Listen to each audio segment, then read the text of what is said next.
السلام عليكم ورحمة الله وبركاته. أهلا بكل متابعينا في كل مكان. النهاردة معانا قمة جديدة من قمم كأس الأمم الإفريقية المقامة على الأراضي المغربية.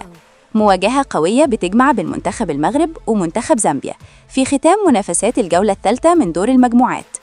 المباراة هتتلعب على ملعب المجمع الرياضي الأمير عبد الله وسط حضور جماهيري كبير، والمنتخب المغربي داخل اللقاء وهو متصدر مجموعته برصيد 4 نقاط، وعايز يحسم التأهل رسمياً في الصدارة ويأكد إنه مرشح قوي للقب على أرضه وسط جمهوره.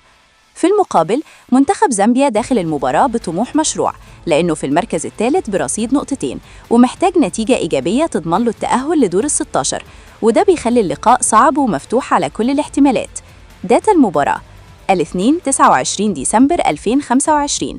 التوقيت 8 مساء بتوقيت المغرب تونس الجزائر، 9 مساء بتوقيت مصر، 10 مساء بتوقيت السعودية.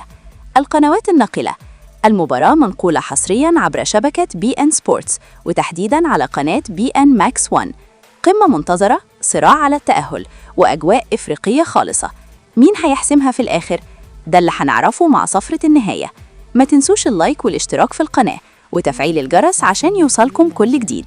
والسلام عليكم ورحمة الله وبركاته.